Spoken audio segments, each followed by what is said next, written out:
Hello दोस्तों, आज की कहानी का शीर्षक है हायबंद और जोहरा खातून। बहुत दिनों पहले की बात है कि एक बहुत ही अमीर सौदागर बहुत दुखी रहता था क्योंकि उसके कोई बेटा नहीं था। वह यही सोचता रहता था कि कौन उसका नाम आगे चलाएगा, कौन उसका व्यापार संभालेगा, वह किसको अपना इतना सारा पैसा देकर जाएगा। ऐसे ही सवाल उसके दिमाग में हमेशा घूमते रहते थे और उसकी नाउम्मीद आत्मा से एक ही दुख भरा जवाब बार बार आता, मेरे कोई बेटा नहीं है, मेरे कोई बेटा नहीं है। उसने बताए गए समय पर बहुत प्रार्थनाएं की, उसने बताए गए दिनों पर बहुत उपवास किए, उसने बताई गई चीजों के बहुत दान दिए, पर ऐसा लगता था जैसे भगवान की पादृष्टि उसके ऊपर थी ही नहीं, उसके कान उसकी तरफ से खुले ही नहीं थे। ऐसा उसको लगता था भगवान जो सोचता है वह आदमी के सोचने से मेल नहीं खाता। भगवान की इच्छा थी कि उसको एक बेटा मिले, सो समय आने पर उसके एक छोटा सा बेटा पैदा हुआ। सौदागर ने उसका नाम हायबंद रखा। जब वह 5 साल का हो गया तो उसने उसको स्कूल भेजना शुरू कर दिया। वह 10 साल का होने तक पढ़ता रहा। एक दिन वह सौदागर अपनी दुकान की खिड़की के पास बैठा हुआ था। उसकी दुकान के सामने से 2 लड़के फटे कपड़े पहने जा रहे थे। उसने उनको बुलाया और उनसे गरीब क्यों थे। उन्होंने उसको बताया कि उनके माता पिता और भाई मर चुके थे और वे अपने किसी ऐसे दोस्त या रिश्तेदार को नहीं जानते थे जिससे वे कोई सहायता ले सकें। इसीलिए वे इस तरह मारे मारे फिर रहे थे। यह सुनकर सौदागर को उन पर दया आ गई। वह उनको यह सोचकर अपने घर ले गया कि उसके बेटे को अच्छा साथ मिल जाएगा और साथ में वह उसकी दुकान पर इधर उधर का काम भी कर दिया करेंगे, साथ में उनकी भी सहायता हो जाएगी। उसने उनको अपने बेटे के साथ ही पढ़ाया लिखाया। वे सौदागर के बेटे हायबंद के साथ रोज स्कूल जाते, पर हायबंद तो बड़ी मेहनत से पढ़ता, जिससे वह तो बहुत होशियार हो गया। जबकि वे दोनों आलसी और लापरवाह थे, सो उन्होंने वहाँ अपने जैसे बच्चों से सिवाय बुराइयों के और कुछ नहीं सीखा। एक दिन जब वे तीनों सुबह को स्कूल जा रहे थे तो वे शादी के बारे में बात करने लगे। उन दोनों बच्चों ने हायबंद से कहा, देखो, हमें मालूम है कि तुम्हारी शादी तो बहुत जल्दी ही हो जाएगी। क्या तुम अपने पिता से कहकर हमारी शादी नहीं करवा सकते? हायबंद बोला, हाँ, क्यों नहीं। मैं अपने पिताजी से कहूँगा कि वह तुम्हारी शादी पहले कर दें, बाद में मेरी शादी करें। इसके कुछ समय बाद ही सौदागर ने शादी कराने वाले को कई जगह भेजा कि वह किसी अमीर परिवार की कोई सुंदर पढ़ी लिखी होशियार लड़की देख कर आए। लड़की देख ली गई और हायबंद की शादी तय हो गई। शादी के दिन सौदागर ने अपने दोस्तों को एक बहुत बड़ी दावत दी और गरीबों को बहुत दान दिया। फिर उसने अपने बेटे को राजा जैसे कपड़े पहनाए और उसको दुल्हन के घर भेजा। दोनों नीच लड़कों को इस बात का पता था, सो वे उससे पहले ही उसकी ससुराल पहुंच गए और दुल्हन के माता पिता को बरगलाने की कोशिश की कि हायबंद तो कुछ पागल सा है, आप किससे अपनी बेटी की शादी कर रहे हैं। यह सुनकर वे दोनों बहुत दुखी और नाराज हुए।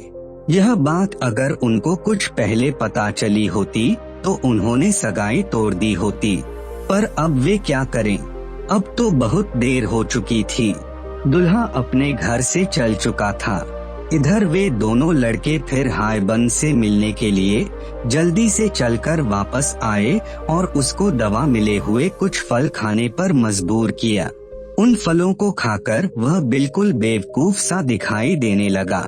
इसके बाद वह तुरंत ही सौदागर के पास उसके घर गए और आंखों में आंसू भरकर बोले, जैसे कि वे अपनी इस खोज पर बहुत दुखी हों कि वह लड़की जिससे वह हायबंद की शादी करने जा रहा था, वह तो एक राक्षसी थी और आदमियों को खा जाने वाली थी। हायबंद का पिता यह सुनकर सोच में पड़ गया। अब वह क्या करे। शादी की घड़ी आ रही थी और सब लोग दूल्हे के इंतजार में थे। जब हायबंद अपनी ससुराल पहुंचा तो उसके सास ससुर ने उसको ठीक से देखा भाला, और जब उन्होंने उसको कुछ सोया सोया सा, खोया खोया सा और बेवकूफी की हालत में पाया तो उनको लगा कि वे दोनों लड़के सही बोल रहे थे। सो उन्होंने उसको अपनी बेटी देने से इनकार कर दिया। पर वह लड़की जिससे हायबंद की शादी होने वाली थी और जिसका नाम जोहरा खातून था, बहुत होशियार और अक्लमंद थी। उसको लगा कि इसमें उन लोगों की कोई जाल बिछाने की साजिश है। उसने अपने पिता को मजबूर किया कि वह उसकी शादी हायबंद से ही कर दें। उसको पूरा विश्वास था कि हायबंद के पिता इतने सीधे और ईमानदार आदमी थे कि उनको बेवकूफ बनाना बहुत आसान था। खैर, शादी की सारी रस्में पूरी की गईं और उन दोनों की शादी हो गई। शाम तक उन दवाओं का असर कम होने लगा तो हायबंद को होश आने लगा। होश में आने पर उसने अपनी पत्नी को पहचान लिया और उसका साथ पाकर बहुत खुश हुआ। कुछ दिन बाद रीति रिवाजों के अनुसार हायबंद और उसकी पत्नी अपने घर वापस लौटे। रास्ता थोड़ा लंबा था, सो उन्होंने उसको 2 बार में पूरा करने का इरादा किया। आधे रास्ते में पहुंचकर उन्होंने एक गांव में रात को रुकने का फैसला किया। जब जोहरा सोने चली तो अचानक उसे याद आया कि वह अपनी सास के लिए तो कोई भेंट लाई नहीं है, पर अब वह क्या करे। ससुराल में खाली हाथ जाना तो ठीक बात नहीं थी। वह बहुत दुखी हुई, पर फिर किसी तरह से जब वह सो रही थी तो उसने सपना देखा कि एक बहुत गुणी सा आदमी उसकी तरफ बढ़ा चला आ रहा था।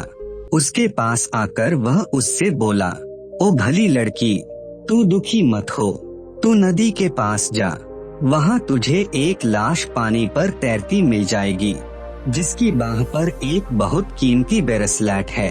तू उस लाश को पुकारना तो वह तेरा कहा मानेगी और तेरे पास आ जाएगी। तू उसका वह ब्रेसलेट उतार लेना और अपनी सास को दे देना। यह अजीब सा सपना देखकर उसकी आंख खुल गई। वह तुरंत उठी और नदी की तरफ चल दी। वहां जाकर उसने देखा कि उससे थोड़ी ही दूर पर एक लाश तैर रही थी। उसने उसको पुकारा तो वह उसके पास आ गई। उसने उसके हाथ से ब्रेसलेट उतारा और अपने घर आकर सो गई। सिवाय उन दोनों नीच लड़कों की नीचता के सब कुछ ठीक चलता रहता, पर उन्होंने यह सब कुछ देख लिया था और यही था भी जो वह चाहते थे। उनको बस किसी भेड़ का खून नदी की तरफ जाने वाले रास्ते पर और नदी के किनारे पर छिड़कना था। फिर भागकर अपने मालिक सौदागर के पास उसको यह बताने जाना था कि उनकी बहू किस तरह से बर्ताव कर रही थी। उन्होंने ऐसा ही किया। सौदागर तुरंत ही उनके पीछे पीछे भागा आया। जब उसने खून के निशान देखे तो वह ऐसे रो पड़ा जैसे कोई मरने वाला रोता है। सुबह को वह अपने बेटे के पास गया और उसको वह सब बताया जो उसने सुना और देखा, पर उसके बेटे को उसका विश्वास ही नहीं हुआ और वह अपने पिता से बहुत नाराज हो गया।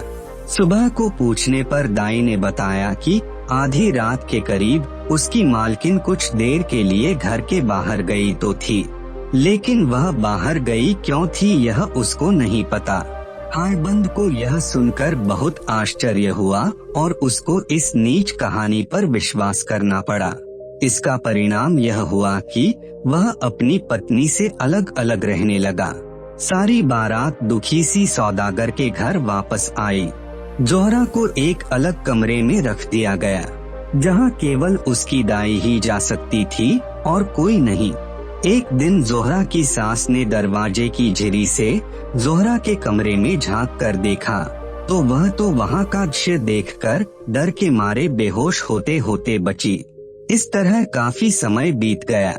इस बीच हायबंद अपने उन दोनों नीच दोस्तों के साथ पिता के बिजनेस में उनकी सहायता करता रहा। वह अभी भी उन दोनों को अपना दोस्त ही समझता था।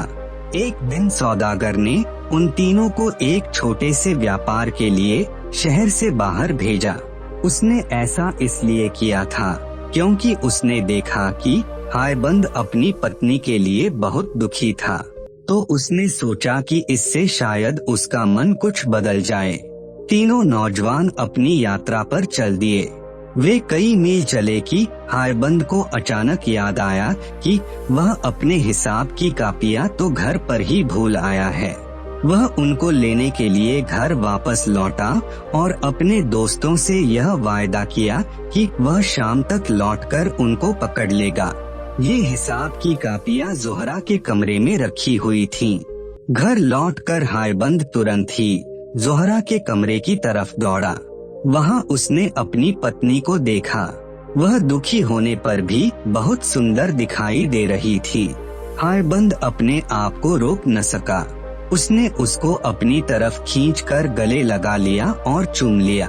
वह उसके पास छिपकर 1 महीने तक रहा और फिर वहां से यह देखने के लिए अपने साथियों के पास चला गया कि उनका और उनके सामान का क्या हुआ। उसने उनको पहले पड़ाव पर ही पाया जहां उसने उनसे मिलने का वायदा किया था। वे वहां से कहीं गए भी नहीं थे और न ही कोई चीज उन्होंने बेची ही थी। वे तो बस वहां खा पी कर और जुआ खेल कर आनंद कर रहे थे।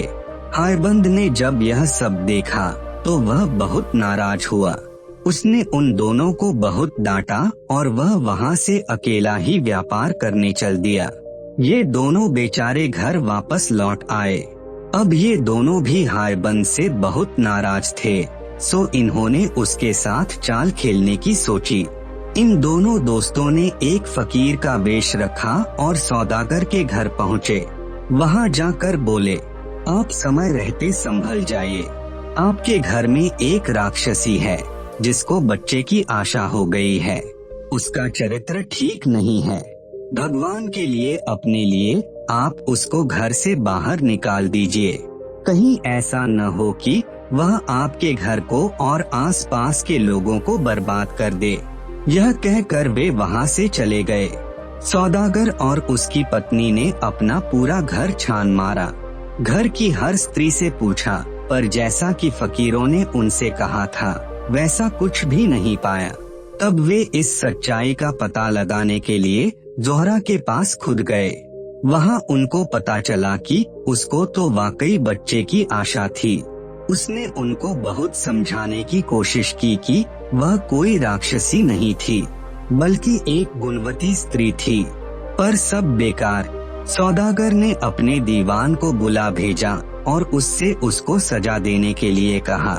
सजा में उसको जंगल ले जाना था, जहां उसका सिर काट देना था। ऐसा ही हुआ। जंगल पहुंचकर उसने अपने सजा देने वालों से प्रार्थना की कि वे उस पर दया करें। वह बोली, आप लोग इतने बेरहम और अन्यायी नहीं हो सकते कि आप एक सीधी सादी स्त्री का कत्ल करें। मैंने ऐसा कुछ नहीं किया है जिसके लिए मुझे मौत की सजा मिले, और न आप मेरे खिलाफ कुछ साबित कर सकते हैं। क्या अब भी आप मेरा कत्ल करेंगे? वे बोले, हम क्या करें, हमें ऐसा ही हुक्म मिला है। इस पर जोहरा जमीन पर नीचे लेट गई और भगवान की प्रार्थना करने लगी। हे भगवान, मुझ पर दया कर। तू तो जानता है कि मैंने कोई पाप नहीं किया है। मुझे इस सजा से बचा। एक सिपाही आगे बढ़ा और उसने जोहरा को मारने के लिए अपनी तलवार उठाई तो देखो वह तलवार तो लकड़ी की हो गई। तब दूसरे सिपाही ने अपनी तलवार उठाई तो वह अपने हाथ ही नहीं उठा सका। उसको ऐसा लगा जैसे किसी छिपी हुई ताकत ने उसके हाथ उसके पीछे बांध दिए हों। इसके बाद तीसरा आदमी अपनी तलवार उठाकर आगे बढ़ा तो वह बेहोश होकर नीचे गिर गया। इस तरह भगवान ने उस स्त्री की पुकार सुनी और उन दोनों दोस्तों के नीच इरादों को नाकामयाब कर दिया। जब सिपाहियों ने यह देखा तो उनको यह विश्वास हो गया कि वे भगवान की इच्छा के खिलाफ काम कर रहे थे। वे बोले, हम तुम्हें नहीं मारेंगे, पर हम तुमसे प्रार्थना करते हैं कि अब तुम हमें यह बताओ कि हम अपने हम अपने क्योंकि जब सौदागर और दीवान साहब को पता चलेगा कि हमने उनका हुक्म नहीं माना और तुम्हें नहीं मारा, तो वे हमसे नाराज हो जाएंगे और हमको सजा देंगे। हमारे लिए तो उनका यही हुक्म था कि हम तुम्हें मार दें और तुम्हारा सिर ले जाकर उनको दे दें। जोहरा खातून बोली, आप डरे नहीं। कहकर उसने जमीन पर से कुछ मिट्टी उठाई और उसका एक सिर बनाती हुई बोली, मैं इस मिट्टी का अपने सिर जैसा एक सिर बनाती हूँ। सिर बनाकर उसने भगवान से प्रार्थना की कि वह इसको मांस और खून का बना दे। भगवान ने उसकी प्रार्थना सुनी। वह मिट्टी का सिर एक जीते जागते हाड़ मांस का सिर बन गया और उससे खून टपकने लगा। वह सिर वह उन सिपाहियों को देकर बोली, लीजिए यह सिर ले जाकर आप सौदागर साहब को दे दीजिएगा। सिपाहियों ने वह सिर लिया और घर वापस लौट गए। सौदागर ने जब वह सिर देखा तो वह बहुत खुश हुआ। उसने उसे बाहर अपने बागीचे में टांग दिया। जोहरा खातून कुछ दिन तक जंगल में ही रहती रही और वहाँ जो भी फल सब्जियाँ मिले वे खाती रही। कुछ दिन बाद उसने वहाँ से जाने का विचार किया तो उसने एक पेड़ से कहा कि वह हायबंद का पता करे और उसको बताए कि उसकी पत्नी कहाँ गई। फिर वह दूसरे देश चल दी। वहाँ जाकर वह एक बूढ़ी विधवा स्त्री से मिली और उसी के घर ठहर गई। दिन में वह लकड़ियाँ और कुछ और चीजें चुनने जाती, जिनको वह शाम को बाजार में बेच आती। रात को वह उस बुढ़िया के घर में सो जाती। समय आने पर उसने एक सुंदर से बेटे को जन्म दिया। इत्तेफाक की बात की उसी समय वहाँ की रानी को भी बच्चा होने वाला था। वह प्रार्थना कर रही थी कि उसके बेटा हो जाए, क्योंकि राजा ने उसको धमकी दी थी कि अगर उसके बेटा नहीं हुआ तो वह उसको मरवा देगा। इसलिए उस बेचारी को बहुत चिंता लगी थी। उसने शाही दाइयों को बुलवाकर पूछा भी कि उसके बेटा होगा कि नहीं, पर सबने मना कर दिया कि नहीं, उसके बेटा नहीं होगा। उन्होंने उसको सलाह दी कि वह कोई हाल का जन्मा बेटा ले ले और वह बेटी जो वे सोचती थी कि उसको होगी उसको किसी को दे दे। रानी ने उनकी सलाह मान ली और एक नए जन्मे लड़के को ढूंढने के लिए सब जगह अपने दूत भेज दिए। उन दूतों में से एक दूत उस बूढ़ी विधवा के घर भी आया। उसने जब वह नया जन्मा बेटा वहाँ देखा तो उससे रानी के लिए उसको उसे बेचने की प्रार्थना की। वह बुढ़िया बहुत लालची थी, सो वह राजी हो गई। उसने उस बच्चे को उस आदमी को दे दिया और वह दूत उस बच्चे को रानी के पास ले गया। जब रानी के बच्चा हुआ तब बच्चे के जन्म की खबर फैलाई गई। सारे देश में खूब खुशियां मनाई गईं। उधर जैसे ही दूत जोहरा के बेटे को लेकर गया, बुढ़िया ने कुछ पत्थर इकट्ठा किए और उनमें से एक बड़ा पत्थर वहां रख दिया जहां जोहरा का बच्चा सोता था और बाकी बचे पत्थर एक अलमारी में रख दिए। जब जोहरा वापस लौटी तो उसने उससे कहा कि कोई दैवीय स्त्री वहां आई थी जिसने उस बच्चे को पत्थर में बदल दिया, जैसे कि उसने उसके पहले कई बच्चों के साथ किया था। इसको साबित करने के लिए उसने उसको अलमारी में रखे हुए वे बचे हुए पत्थर दिखलाए जो उसने वहाँ पहले से ही रखे हुए थे। उसने उसको यह भी बताया कि वह राक्षसी साल में वहाँ एक बार आती थी।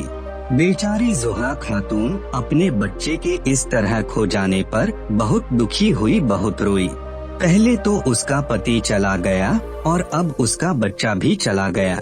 वह तो बस अब मरना चाहती थी। यह दुनिया उसके लिए बहुत ही खराब और मुश्किल वाली लगी। वह अब किसके लिए जिए? उसकी जिंदगी दूभर हो गई थी। वह बस दिन में लकड़ी और फल जैसी चीजें इकट्ठी करके लाती और हर रात को उस नीच बुढ़िया के अजीब से घर में लौट आती जिसमें उसको बिल्कुल भी आराम नहीं मिलता था। इस बीच उसका बेटा यानी राजकुमार बड़ा होता रहा। वह एक बहुत ही चतुर और गुणी नौजवान बन गया। अपना काम करते समय अक्सर वह इस बुढ़िया विधवा के घर के पास से गुजरता।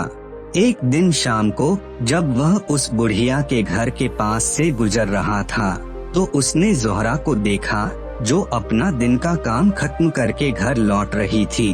वह उसकी सुंदरता देखकर चकित रह गया।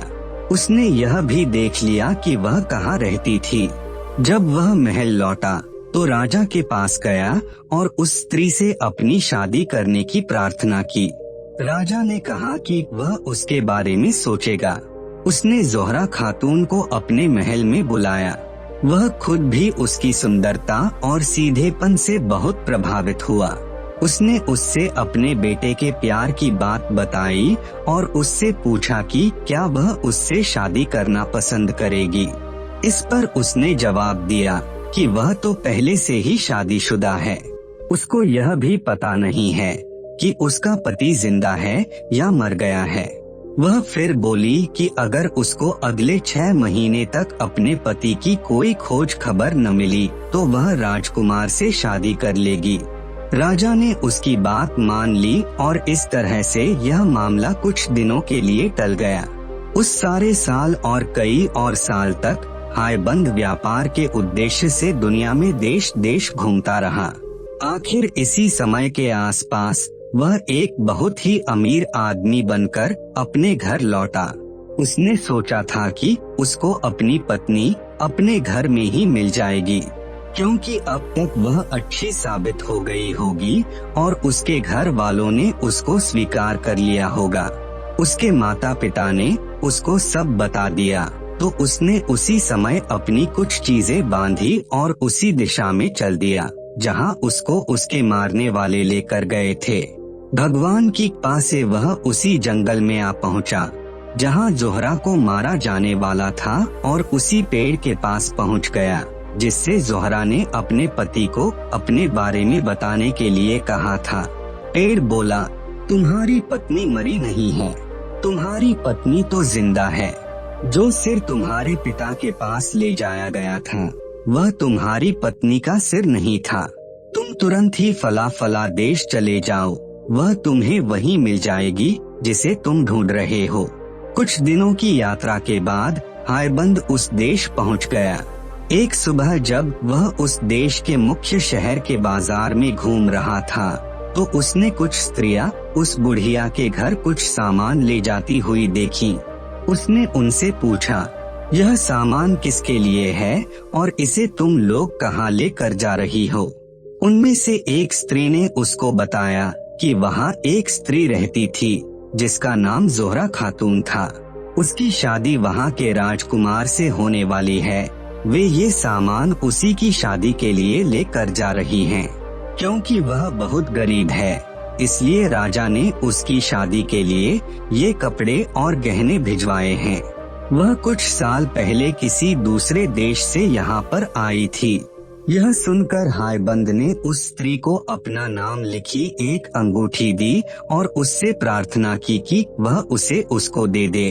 वह उनके साथ उसके घर के दरवाजे तक जाएगा और बाहर उसके जवाब का इंतजार करेगा। उस स्त्री ने ऐसा ही किया। जोहरा ने तुरंत ही हायबंद की अंगूठी पहचान ली। वह दौड़ी दौड़ी बाहर आई और बहुत दिनों से खोए हुए अपने पति से मिली। यह खबर तुरंत ही महल भेज दी गई कि उसको उसका पति मिल गया है। राजा यह सुनकर बहुत नाउम्मीद हुआ, पर राजकुमार तो बिल्कुल पागल सा ही हो गया। वह अपने पागलपन में दौड़ा दौड़ा जोहरा के घर गया और अपनी पूरी कोशिश की कि वह उसके साथ उसके महल चले। पर जैसे ही जोहरा ने उसे देखा तो वह उसको तुरंत ही पहचान गई कि वह उसका बेटा है। सब कुछ साबित हो गया। रानी ने स्वीकार कर लिया कि वह उसका बेटा नहीं था। बूढ़ी विधवा ने भी स्वीकार कर लिया कि वह बच्चा उसने राजा के आदमियों को बेचा था। उस दूत ने भी स्वीकार कर लिया कि वह राजकुमार को उस बुढ़िया के घर से खरीद कर ले गया था। पर इन सब के अलावा जो सबसे बड़ी बात थी वह यह थी कि राजकुमार की शक्ल अपने माता पिता से बहुत मिलती थी। राजा ने जब यह सब सुना तो वह तो बहुत गुस्सा हुआ। उसने तुरंत ही अपनी रानी को देश निकाला दे दिया और उस बूढ़ी विधवा को मरवा दिया। हारबंद और उसकी पत्नी अपने बेटे के साथ अपने देश वापस लौट आए, जहां वे बहुत दिनों तक खुशी खुशी रहे। आपको ये कहानी कैसी लगी नीचे कमेंट करके हमें जरूर बताइएगा। अगर आपको ये कहानी पसंद आई हो तो अपने दोस्तों के साथ जरूर शेयर करें और ऐसी ही प्यारी कहानियाँ सुनने के लिए हमारे YouTube चैनल को सब्सक्राइब करें। धन्यवाद।